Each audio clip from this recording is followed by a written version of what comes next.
Okay. Our next speaker is Eloy from the House of Alijn from Belgium. Hello, my name is Sarah. I'm a historian in the museum, the House of Alijn. In the next 15 minutes, I would like to tell you something about our current crowdsourcing project, the relationship we have with the public, and our interaction. First, a short introduction of the museum. We're a museum and knowledge center in Ghent, with a focus on everyday life in the 20th century. We have a long history. The museum was used to be called Museum of Folklore, Museum of Ethnology. Since 2000, we work around daily life in Flanders till the 1990s. So we have a very big collection that started to gain since the 1930s. Since 2000, there was a big change in policy as well, because we started to interact with the public. We made out a lot of calls to contribute information, objects for exhibitions. For us now, commitment to and involvement with the public, offline as well as online, is a very important point in our mission. What's now the exact place and role of the public? Our core line is we're a museum for, through and with you. Because we're a museum about daily life with very ordinary objects, with normal pictures, everybody is kind of an expert. Of course, we have some expertise, but everybody can fill in some gaps. That's how we created this heritage community in the last couple of years. We have 2 digital collections now that are completely built by the public. One is a collection of home movies, like 8mm, 16mm movies, and a digital photo album. With both of the projects, the goal is people come to the museum, they bring their films, their pictures. We make a digital copy and they get the originals back. And we can work further on with these copies. This also translates on our website. It's in Dutch, of course. We have these 3 big columns, like visit, discover, and participate. We really try to interact as well on the website. For us, the audience is not only a consumer, but also a producer. Now, our online crowdsourcing project is a logical continuation of our workflow. We did it already offline before the word even existed, and now we're doing it online. The goal is, as for every other crowdsourcing project, to enrich, correct, and add knowledge about the subject, in our case, pictures, by appealing to the knowledge of everybody. We're now conducting a pilot project with support of the Flemish government. In Belgium, social tagging is not well known at all. I think we're the first museum that will really start a crowdsourcing project on the website. So our focus is on just tagging pictures, leaving comments and sharing stories. The first project, I hope, was Proud of My Car, that ran from April till July. It was an exhibition where people, it's part of the digital photo album project, people could bring in their pictures about themselves posing with their cars, because it says a lot about 20th century and how people used to see their car as a prestige. We got a lot of pictures brought in by the public. We made this exhibition with about 150 pictures in the exhibition itself. There were also 2 computers where people could see the other pictures as well. We had 700 of them in total. We're with a rather female team in the museum, very young women, and we didn't have any clue what these cars were. So we started to get some interaction with classic car clubs, with real car freaks, to fill in this gap. They could leave on the sides the brand of the car, like Ford, that more specific information. And they could also leave reactions. Most of the cars were recognized by it. We had about 400 tags, 450 comments. It seems small, but for us it was quite an achievement because it was so new.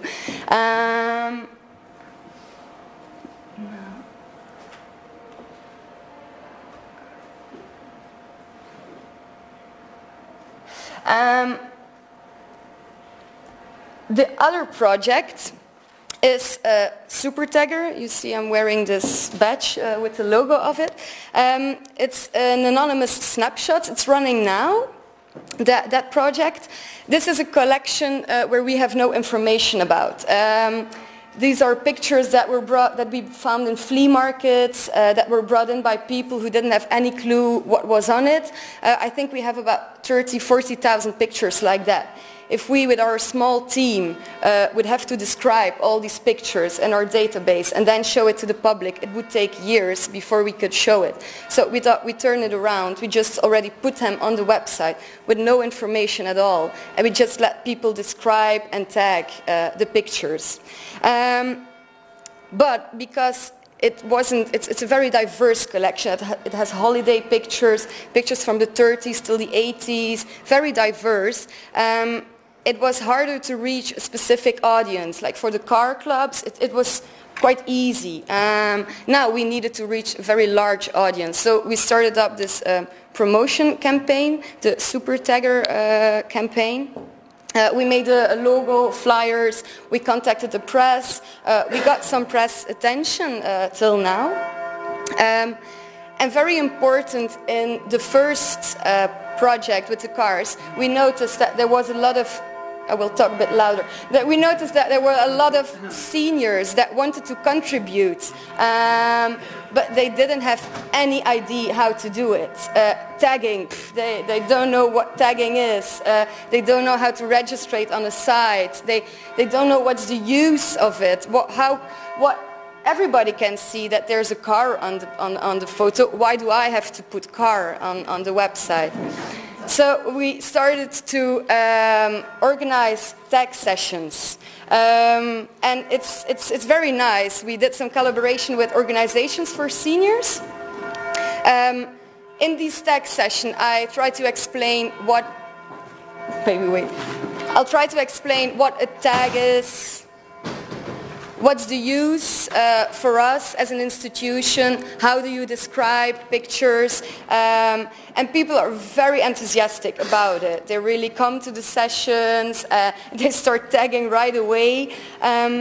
In the next months we will also do video conferences with schools, like high schools and secondary schools. We will work around media literacy. So how can children still see a museum as a kind of boring place, but we will show them that, yeah, you can tag on the website and you can also help us. And a museum is not just a physical space, but it's much more than that.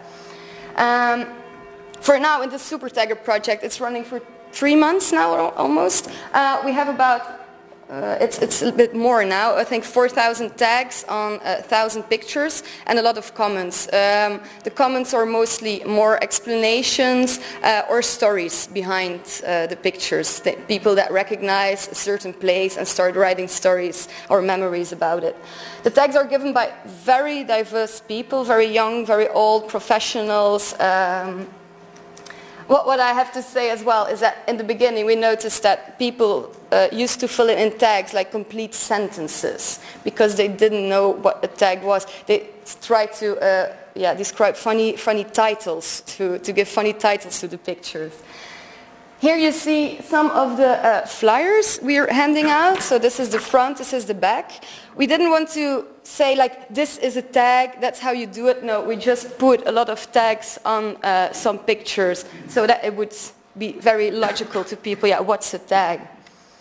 These are some pictures of the sessions we're doing. We also work with post-its and like a normal picture just to make clear to most of the seniors that it's exactly the same describing a picture in real life than doing it online. It's not difficult. You don't have to be able to do anything. You just have to fill it now on the website and not putting it on a post-it. Yeah, some experiences. For us, it was very important that this wouldn't be a one-time project, but we tried to have a long-term vision. Like it was said earlier, we don't just want to keep the audience busy. The durable approach is also it's very easy to communicate, because you're saying, yeah, you can help us in the long term. It's not just playing a game. It's very important that the audience feels respected, involved, well informed. We say quite a lot to them, without you, this exhibition wasn't possible, this project on the site wasn't possible, we couldn't work with the pictures. We started in the beginning with giving out a prize to people who gave a lot of tags, good tags. But we noticed that people didn't really respond to that. What they respond to is, like it was said earlier, you can become an online museum employee. And we know that people find that really, wow, I'm helping this institution, I'm doing useful work. Because we're a rather small museum, we're also easy accessible, and that personal contact helps. People really come to us, they call us, they really contact us like, I want to help, but I just don't know how to start it. For us, that crowdsourcing offline and online is an and story. There is a big interaction between the two. For a method serves the goal. If it is Facebook, the best way to communicate, it's the blog, the website, an exposition, a flyer.